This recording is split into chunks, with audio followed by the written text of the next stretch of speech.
Hi there, my name is Karol and I'm a game developer here at Legend Story Studios, and today I'm going to be talking about this Kayo Armory Deck. Brace yourselves for a living nightmare! From the depths of the savage lands, captured, mangled, and now reborn in the arena. Please, stay away from the edges of the arena. This monster's bloodlust knows no bounds. The very essence of savagery, he may be wounded, but he's armed. And dangerous! KO! This is a ready-to-play classic constructed deck that you can grab at your local game store, get it out the box, and play at your local armory. So the purpose of this video is to give you some tips on how this Kayo deck functions. We'll start off by looking at Kayo himself, then we'll move on to the weapon and the equipment suite, and finally we'll do a deck tech where I go through all the cards in the deck and how to best use them. Okay, with that said, let's take a look at Kayo. So Kayo Armored and Dangerous. He is a brute hero with 40 life and 4 intellect. And the first line of text says, you have 1 weapon zone. So this is something very unique about Kayo, is that he only has 1 arm. Currently, he is the only hero in the game who is missing an arm, but he makes up for that with raw power and ferocity. Other than that, Kayo has 2 main abilities. The first line of his hero ability says, attack action cards you own get +1 power while they're in any zone other than the combat chain. Now this might not seem that useful until you see how this hero actually operates. Cards like Bare Fangs say, when this attacks, draw a card, then discard a random card. If a card with 6 or more power is discarded this way, this gets +2 power. So Bare Fangs is an example of how Kayo utilizes that second line of text with cards like this Rough Rod Shot, which are actually 5 power blues that are just great resource cards, but the second line of text gives you that consistency that if this card is discarded to the Bare Fangs, it still satisfies this condition. And it also satisfies Kayo's second kind of main ability, which is the first time you discard a card with 6 or more power, during each of your action phases, create a Might token. And Might tokens are that extra little bit of power buff to the first attack on your turn. Might tokens say, at the start of your turn, destroy this, then your next attack this turn gets +1 power. This package makes Kayo one of the most consistent brutes out there, because you are able to play a lot more of these blues with 5 power that kind of act like 6 powers. And this outlines the main strategy that Kayo wants to do is to maximize these cards that discard 6 powers. You keep on creating these Might tokens, which help you maintain tempo throughout the game and keep on pushing your attacks to be stronger, while also letting you include these consistent blues that actually act as 6 powers, so you have access to resources as well. And another payoff for this ability to draw and discard 6 powers comes in the form of Mandible Claw, Kayo's signature weapon. Mandible Claw says, once per turn action, 2-cost attack.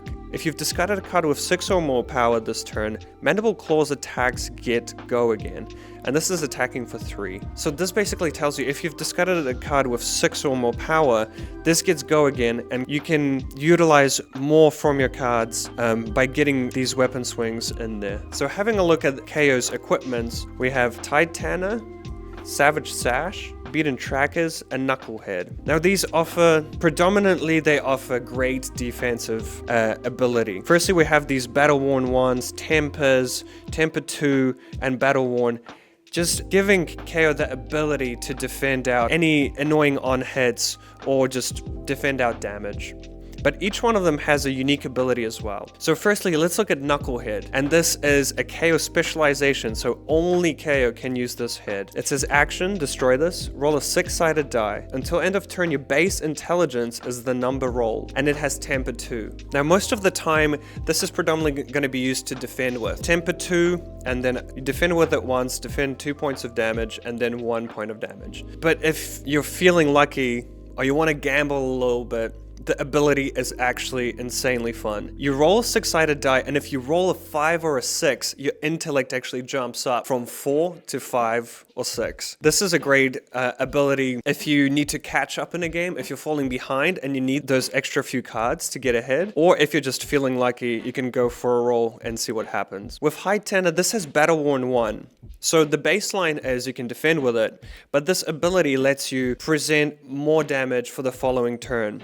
So just like Kayo's ability that grants him a might token, when you discard a random card with 6 or more power, you may destroy this if you do create 2 might tokens. So if you want to set up a very powerful play for the following turn, you can pop these and create 2 additional might tokens to your hero ability. I'll go through the beaten trackers. I see this as kind of get out of jail free card in a way. It has Battle Worn 1, just as the High Tenor. You can defend with it early on, and then when you discard a random card with 6 or more power, you may destroy this if you do get 1 action point. This card is great paired up with something like the Bare Fangs, for example, where you want to present a big attack, but you have even more cards in hand and you don't want to end your turn. You pop the beaten trackers, you get your action point back, and you can continue the turn. Last but not least is the Savage Sash. Now this card is extremely powerful. It has Temper 2, and says action, destroy this. Attack action cards with 6 or more power cost 1 less resource to play this turn, go again. And it's not just 1, it's all of your attack action cards with 6 or more power. So this card is extremely powerful when you can actually use the effect multiple times. So for example, let's say you pop this Savage Sash and play out something like a Wild Ride, pitching a blue card. Now this Wild Ride now costs 1, and you draw and discard the card, and then you have 2 resources spared to do something like attack of the Mandible Claw, because you drew and discarded a 6 power card. Now, here's a fun fact about this Kayo deck is there's no misses. Every single card in this deck is a 6 power card, one way or another. So now the Mandible Claw costs 2, and we can play out something like this Run Roughshod that usually costs 1, but it gets discounted to 0 thanks to the Savage Sash, which saved us 2 resource points. This kind of discount is extremely powerful, especially when combined something like a Beaten Trackers, when you want to just keep going and utilizing it to play more cards. And I feel like this is where the deck kind of gets its power from, is these one big turns where you just keep on attacking with these 6 power attacks one after another. Okay, so Brutes are known for taking these high risk, high reward kind of options when it comes to deck building or just playing the game. And Wild Ride, Bare Fangs, and Pulping are kind of examples of that because they can't defend. You're basically all in on these. You're basically playing them out or you're pitching them. And all 3 of them serve a very important function in the Kayo deck, which is they draw a card and then discard a random card. And that's where those synergies with his hero ability come in. Wild Ride is a great starter to your turn because it draws a card and discards a card, and then it gets go again if a 6 or more power attack is discarded this way. And this is a great way to combine with your Mandible Claw and then one of these 2-cost attacks as chain enders. So a great play for your turn can be play a Wild Ride, pitching a blue, draw a card, discard a card, come in with a Mandible Claw, pitching another blue, and then you're paying 6 resources for this 2-cost attack, your claw attack,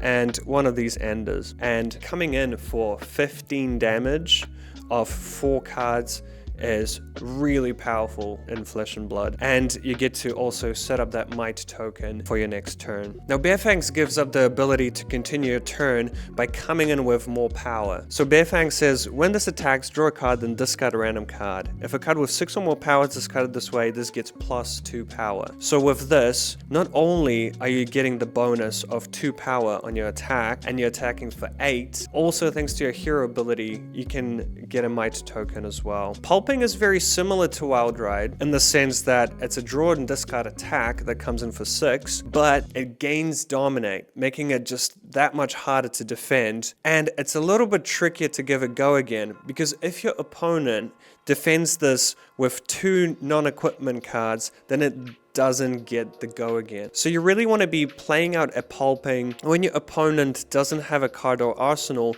or you're pretty sure that they can't play out a defense reaction along with another defending card to stop this attack. Savage Beatdown is your big beater of the deck. This card is how you get a lot of damage through at your opponent. It's the only red card that costs 3 to attack because it's just so worth it to play it out. It pairs up very nicely with these Wild Rides, Pulpings, and even Bearfangs potentially to enable the first ability. Savage Beatdown says, play this only if you've discarded a card with 6 or more power this turn. As an additional cost to play this, discard a random card. If the discarded card has 6 or more power, this gets plus 6 power. So for 3 cost, you're getting an attack for 12 that costs you just 1 more discarded card. Now, the tricky part is enabling that first ability.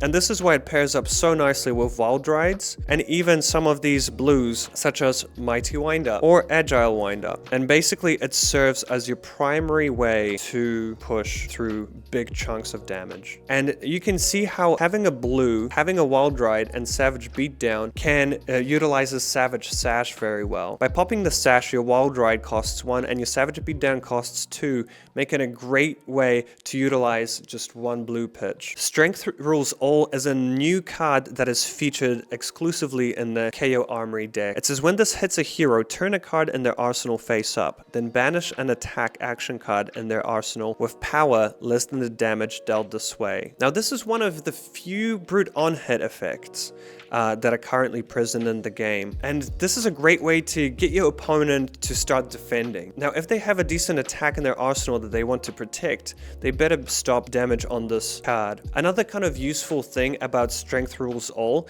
is even if they don't have an attack and they're willing to take the damage, at least you're getting a little bit of information about what's coming up on their next turn. Flash of Agility and agility in general is a great way for you to set up these big, powerful hands. And here's the agility token. It says, at the start of your turn, destroy this, then your next attack this turn gets go again. And this is especially good with some of these cards like the Bearfangs, or something like starting off like a Humble or a Wreak Havoc. Now, Clash of Agility actually showcases another usage of Kayo's hero ability. So Clash of Agility says, when this defends, clash with the attacking hero. The winner creates an agility token. So the cards that you reveal from the top of your deck are also powered by Kayo's hero ability, which give them +1 power. Cards like Wreak Havoc and Humble act as in a similar role that the Strength Rules All does, where they create these annoying on-hits for your opponent to deal with and are a great way to end the chain after your opponent has already tried to defend some damage from the Wild Rides, Mandible Claws, etc. Rally the Rearguard is another chain ender that costs 2 and attacks for 6, but has a very unique ability. It says once per turn instant, discard a card. This gets +3 defense. Activate this ability only while this is defending. And this card is especially great when you are stuck with cards like Bearfangs, Pulpings or Wild Rides, but you really need to defend. So you can defend with a Rally the Rearguard and discard some of these cards that cannot defend to stop some damage. And here is another copy of Bearfangs, just because in the yellow pitch, just because it's such a powerful attack in the deck. Now this Kayo deck runs a lot of blues just because you want to consistently be drawing these resource cards to play out big turns. And with 30 blues, that is the primary way to use these cards, is as resource cards. But they also have quite a lot of utility that you can use if you have a few too many in your hand. And a great example of this are these wind-up cards. Mighty Windup and Agile Windup are a great way to set up your following turn. They both say instant discard this, create a might token, or create an agility token. Now be mindful that when you do discard this and it's your first card you discarded this way, then your KO ability still triggers and you would get 2 mights or an agility and a might for next turn.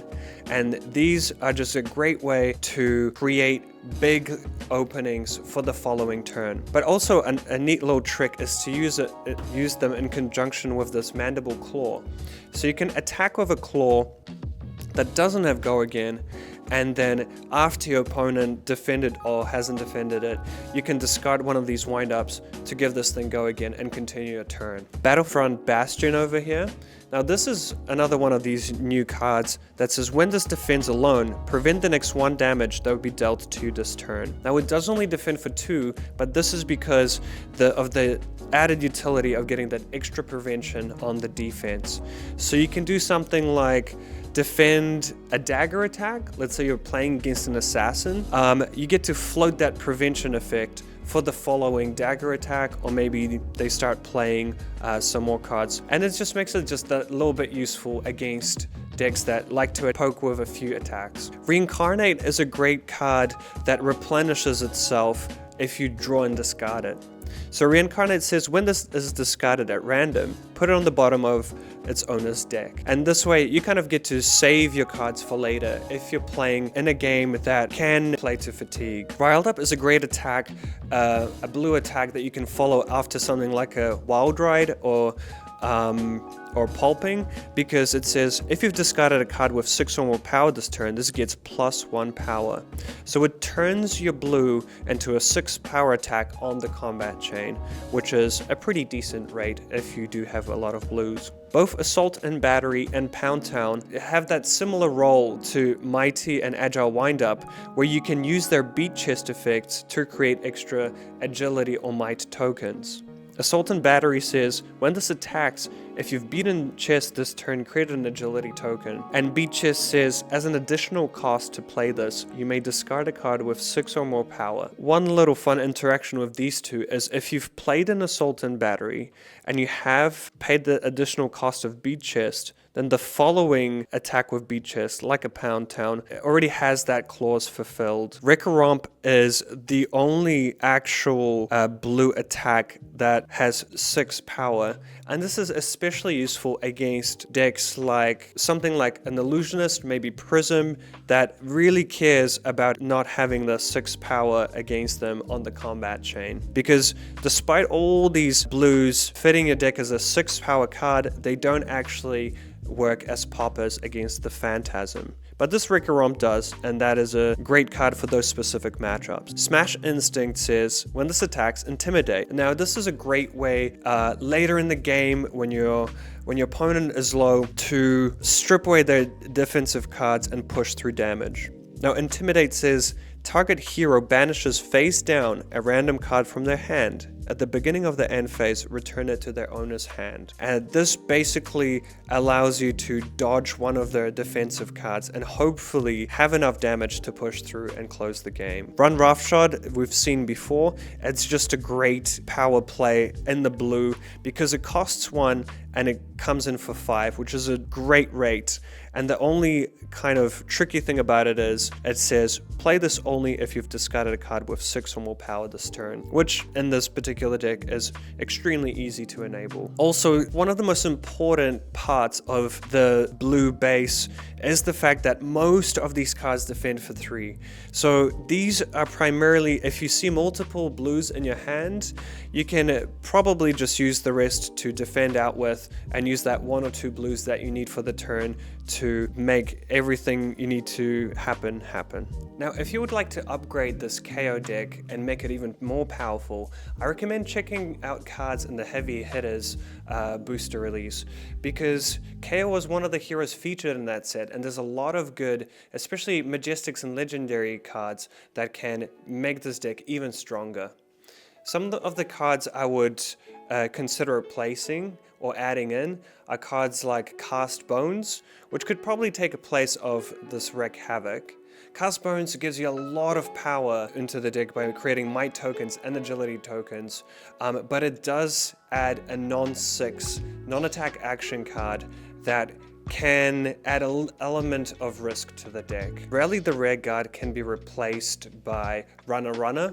So Runner is a great Majestic that synergizes with your agility creating cards. Also in Heavy Hitters you have the Apex Bonebreaker, which is an extremely powerful legendary that fills in a similar role as this Hide Tanner. It also has a card called Send Packing, which is a great disruption card that combines with your mights to to fill a similar role as the wreak havoc, and that it kind of messes with your opponent's arsenal, I would chuck it in this humble slot. Also, outside of heavy hitters, one of the great all-stars of most Brood decks is Blood Rush Bellow, which is an amazing card to add into your deck to enable those huge turns by powering up all of your Brood attacks at once on the same turn.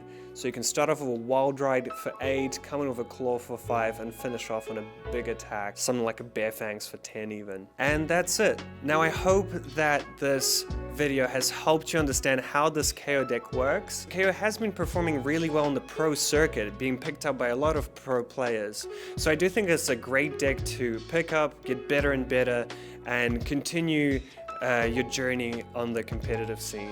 Alright, and this is a wrap. That's everything from me, and I hope to see you at your local game store.